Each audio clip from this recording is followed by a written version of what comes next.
75 аксакал эмнеге кол койду? Экөө сүйлөшүп алып жасап атат деп алдады да жанагы идеологтору. Ушинтип коебуз, перефактып коебуз деп. Кийинме президенттерге жолукканда экөөңөр мына 75 киши эгер экөөңөр сиз макул эмес экенин билгенде, булар өздөрү эле кылып атканын билгенде булар кол коймок эмес.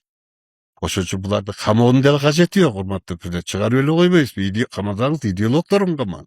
Идеологтор бош жүрөт. Багыш кол коюп койгондор камалып атат. Бул туура эмес болуп калды десем айтып атпайбы? Булар 2 жылдан бери мен билип эле жүргөм дейт. Аны эскертип да жүргөм. Эми токтор, кой, анан кийин өткөн жылы эле шайлоону өздөрү дайындады. 27-жылы январь айынын акыркы воскресеньесинде. Анан эмне ырасы токтой экен десем болбой эле кетип анан кыйкып чыкпады. Мен көрүп атам да ушу парламентке жетип атат да.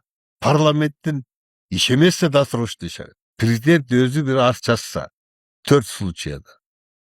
Оорубаса, аткара албай калса, өзү кетем десе, же болбосо өлүп калса, эми андай эме жок да, негиз жок. Анан эле 75 киши арсаңыз, мааси 7 миллион киши жазсын, ал негиз боло албайт да. Анан ушуну карап чыдай албай атам да. Анан мен ойлодум да, президент мен деле ишенип жүргөм. Президент экөө макулдашып эле ошо президент десе керек деп. Муну 75 киши ошол экөөнүн достугунун, ынтымагына ишенгенден кол койду да. Экөөнүн ортосунда мындай жөн эле тиги президент, тиги жөнөкөй эле УКМКнын төрагасындай мындай мамиле болгондо кол койбойт болчу эч ким. Экөө 5 жылдан бери бир адамдай иштешип жүрдү, ынтымакта жүрдү. Тиги болсо Садыр Нуркожоевичтин тапшырмасы менен эле көпүлдөп иштеп жүрдү. Бул болсо Кымшыгылы Шаевичти деп жүрдү. Анан элдин баары ишенди да. Мен деле ишенип жүрдүм, экөө бир окшойт анан деп. Бирок акырында анализ карасам, что-то не то. Окшошпой жатат. Окшошпой кетип атат да. Окшошпой кетип атат. Анан бир күнү анан бир мемеке айттым бир кемпир башчыга, сен мен бир меме берейинчи, что-то ишим бук болуп атат.